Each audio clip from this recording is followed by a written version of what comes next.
Comment améliorer son français? Comment faire moins de fautes?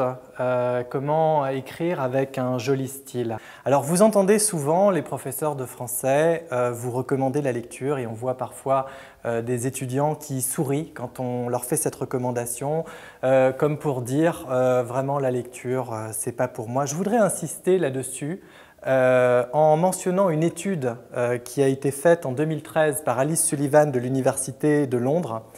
Cette étude a montré l'immense importance de la lecture. Vous savez certainement qu'il y a plusieurs facteurs qui entrent en jeu dans la réussite d'un étudiant. Par exemple, il y a un facteur qui est assez injuste, c'est le niveau de diplôme des parents. On constate malheureusement que les étudiants qui ont la chance d'avoir des parents diplômés ont souvent plus de chances de réussite que les autres.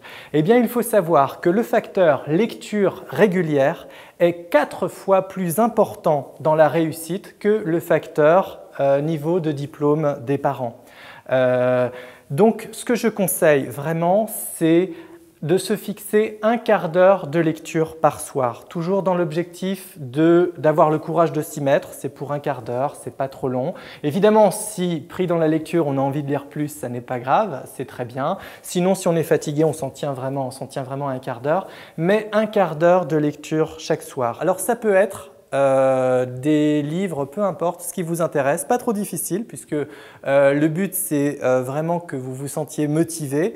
Vous allez dans une bibliothèque, médiathèque, et puis vous dites le type de livre qui vous intéresse, a priori, que ce soit roman d'aventure, roman d'amour, roman policier, mais un quart d'heure de lecture par soir. Ça peut même être le journal L'Équipe, il est bien écrit, mais vous vous en tenez à ce temps de lecture. Autre stratégie pour progresser en français, c'est de vous faire une liste de mots difficiles.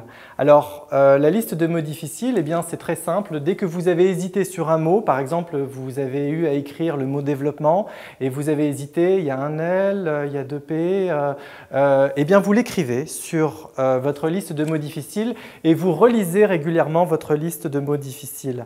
L'avantage, c'est que cette liste va naturellement compter les mots qui vous viennent le plus facilement sous la plume quand vous écrivez, donc les mots dont vous avez le plus besoin. Et à force de relire votre liste de mots difficiles, vous allez photographier l'orthographe correcte des mots.